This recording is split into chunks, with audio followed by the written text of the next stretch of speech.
said, how do we choose joy? If it's our choice to let go of it, then, and we don't have control over, joy would be much easier if I got up every morning and walked out the back door and sat down in the sand and put my toes in the ocean and watched the waves. Joy would be much easier. I could choose joy every day, but unfortunately I'm not in control of my whole world and my whole circumstance.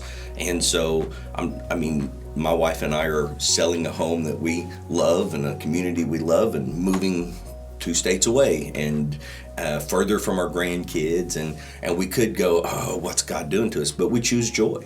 And so the question is, how do we choose joy? How is that a choice that I have, and how do I make it? First, I'm hung up on a mistake I made. You said Princess Diaries. I thought I heard Princess Bride, so I was wrong when I said it's older than that. So I apologize. You didn't steal my joy. I didn't slow down. Well, I just got hung up on it in my mind. So David's going to tell us in a minute when Princess Diaries was published. No. So going back to the John 15 passage, you choose it by doing those things, by doing what the Lord commands. And like, for instance, I'm just consistently shocked at how many Christians don't do a daily Bible study. And I know I struggle with it, and there are days that I miss, but on the days I miss, my joy is not full. And you can choose to set aside time to do that. There's always something that can go to the side. So start there. Start with what God says will bring you joy, and then you can find it when it seems like you can't find it. And so that's a good choice to make, to choose it. That's a good place. Yeah. I'm going to go back to where Evan was a while ago in John 15, talking about the vine and the branches, and Jesus saying that he told us those things. So he says, I've told you these things so that my joy may be in you and your joy may be complete. What better reason than to know that by choosing to be joyful, we are more like Christ. And the selfish thing is to go, I just want to be mad. I want to be upset with my day because it'll make me feel better, even though it doesn't. Even though at the end of the day, we get there and we go, I shouldn't have done that. I shouldn't have said that. My whole day being grouchy all day. Yep. And instead, we had a bad day, and probably the other people around us didn't. Or we made their day worse. There's a lot of effect that our own personal decisions can have on that our joy, us giving our own joy away, like you said, can affect those around us. It can affect our wives and our children and our friends and our church members and just the stranger that we meet at the store when you're there and you're cussing because you've had to get this pulley now because the belt broke on your mower and you're mad.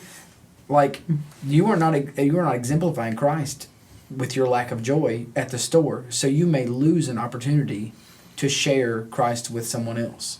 And so, like, I think that's a great reason. I also wanted to touch on something that comes up to my mind when we said about giving our joy away was, I think a lot of people use the cop-out of, well, Satan's trying to steal my joy.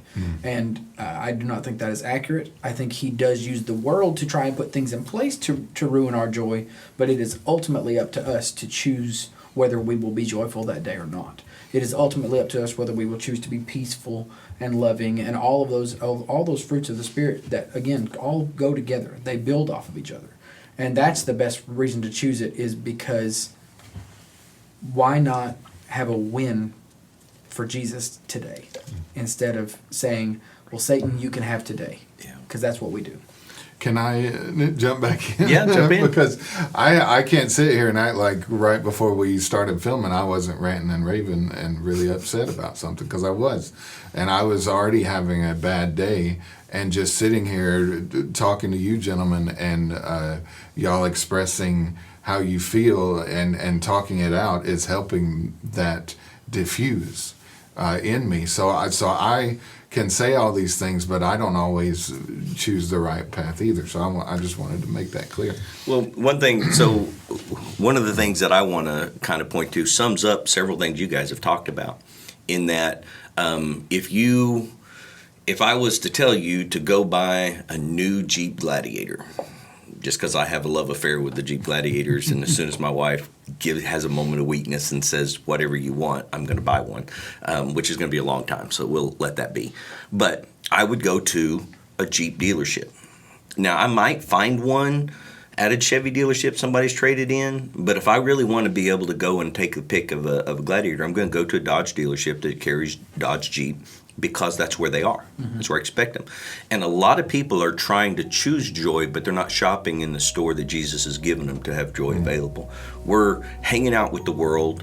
We're pursuing finance. We're pursuing popularity, and then trying to choose joy. And the problem is, we might occasionally come across a pearl of joy in that pursuit.